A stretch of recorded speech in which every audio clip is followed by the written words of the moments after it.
الله الرحمن الرحيم نحمده ونصلي على رسوله الكريم أما بعد يا أيها الذين آمنوا اتقوا الله حق تقاته ولا تموتن إلا وأنتم مسلمون. معزز اساتذہ کرام، عزیز طلباء اور پیاری طالبات، جیسا کہ آپ کو معلوم ہے کہ ہمارے سال کا یہ آخری یوم، آخری دن ہے، اور ہم نے کیا محنتیں کی، کیا کوششیں کی، اس کا نتیجہ ہمارے سامنے ظاہر ہے. ہم اور آپ ایک دنیاوی ظاہری امتحان سے گزر رہے ہیں، اور اس کا نتیجہ ہمارے سامنے پیش ہو رہا ہے. یہ دراصل ایک نمونہ ہے اس امتحان کا اور اس ابدی زندگی میں کامیاب ہونے کا جس میں انسان جا کر واپس نہیں آ سکتا. ایک ظاہری اور ایک عارضی اور ایک وقتی امتحان کے لیے ہم اور آپ صبح شام ایک کر دیا کرتے ہیں. محنتیں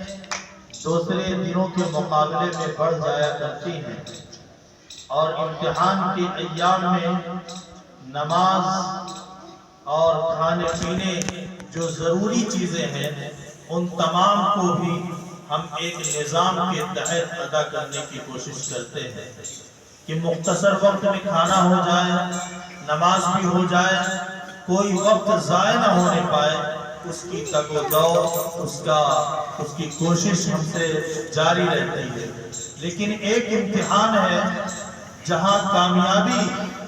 ہونے کے لیے ہم سب کو بھیجا گیا ہے، کامیاب ہونے کے لیے ہم سب کو دنیا کے اندر بھیجا گیا ہے. وہ ہے آخری امتحان، اخروی امتحان. اس کی تیاری ہمیں اس امتحان کے مقابلے میں اور زیادہ کرنی چاہیے. اس امتحان کی تیاری کے نتیجے میں جو ثمرات اور جو پھل ہمارے سامنے ظاہر ہوتے ہیں،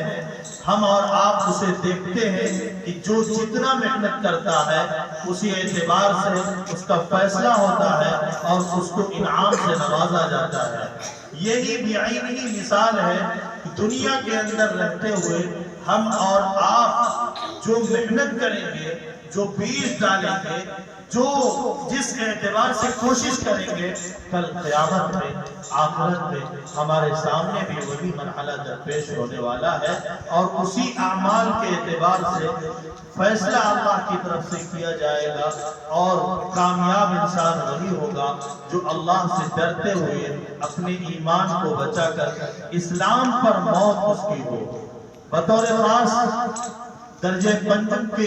طلباء و طالبات جو آگے کے مراحل نہ جانے کس جگہ ان کے لیے کیا لائحہ عمل ہوگا اور کس طرح کس اعتبار سے زندگی گزارنی ہوگی معلوم نہیں ہوتا ہے، اور زندگیاں بس اوقات منتشر ہو جایا کرتی ہیں. کوئی جو لڑکے ہوتے ہیں کوئی کاروبار میں بھی ہو جاتا ہے، کوئی عصری تعلیم کے لیے دوسرے اسکول کالجز کا رخ کرتا ہے، اور اسی طرح سے جو بچیاں ہیں یہ بھی کہیں اپنے ادارے میں رہ کر تعلیم حاصل کرتی ہیں اگر وہ نصب ہو، یا اس کے علاوہ ایسی جگہ کا انتخاب کرتی ہے جہاں دینی تعلیم دی جاتی ہے، اور کچھ وہ ہوتی ہیں جہاں عصری تعلیم ہوتی ہے. لیکن یاد رکھنے کی ضرورت ہے ہر بچے کسی بھی درجے کے ہو، ہر ایک کو ضرورت ہے کہ وہ اپنے دین پر قائم رہے. لیکن بطور خاص اپنے ہمارے یہ نونہال بچے جو آگے کی زندگی کو دوسری لائن میں گزارنے کے لیے ان کے ایسے توقع رہتی ہے کہ وہ دوسری لائن میں قدم رکھے، تو وہ خاص طور سے دھیان رکھے کہ ہم نے 5 سال 7 سال 6 سال ایک مدرسے میں علماء کی رہنمائی میں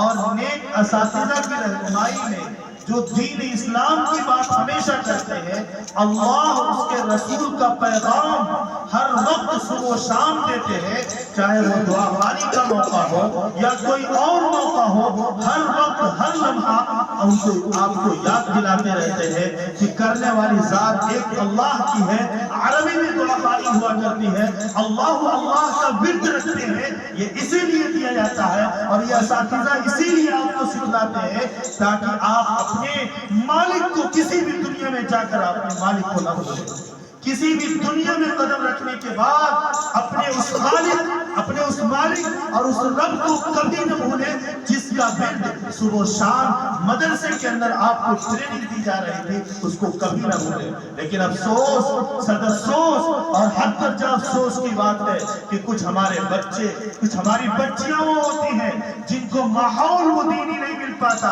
گھروں کے اندر وہ دینی ماحول نہیں ہو پاتا، والدین کی تربیت نہیں ہوتی، لیکن اس کے نتیجے میں ہوتا یہ ہے کہ وہ ایسے کام انجام دینے شروع کر دیا کرتے ہیں جو اللہ نے منع کیا،